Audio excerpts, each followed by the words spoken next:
ఈ మధ్య ఎక్కడలేడు. మరి ఈ పొగరబోతు ప్రాంతాలు ఎలా వచ్చినా తెలియదు, కానీ ఇలా కొట్టి నువ్వు ఇస్తావు ఎవడో ఏం చేస్తావు అడుగుతావు. నువ్వు ఇస్తావు అంటే నువ్వు పడు, దేవుడు కొన్ని నీకు అనుమతిస్తాడు, నువ్వు పడు.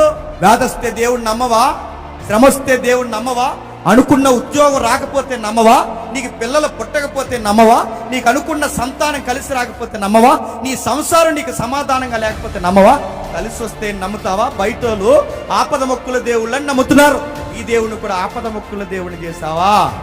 ఈ దేవుడు ఏంటో నీకు అర్థమవుతుందా? ఇన్ని సంవత్సరాలు 5 ఏళ్ళ నుంచి చర్చికి వెళ్తున్నావు, 10 ఏళ్ళ నుండి చర్చికి వెళ్తున్నావు. ఏ దేవుడికి లేని ప్రత్యేకత ఈ దేవుడికి ఉంది. ఈ దేవుడికున్న గొప్పతనం ఏంటో తెలుసా? నిన్ను పరీక్షిస్తాడు. నీ ప్రేమ లాంటి చూస్తాడు.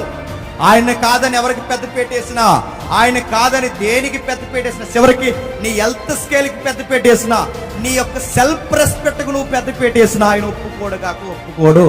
ఆయనను మాత్రమే ప్రేమించాలి. ఆ ప్రేమ బయటికి లాగడానికి ఎన్ని కెరటాలు సముద్రం గుండా అయినా నిన్ను నడిపించడానికి ఆయన సిద్ధము. ఇలాంటి దేవుడు నీకు అర్థమైతే నమ్ము. నీకు నచ్చకపోతే మళ్ళీ చెప్తాను, చివరి స్థుతులు చెప్పి నా వల్ల అవ్వట్లేదని వదిలేసి వెళ్ళిపో.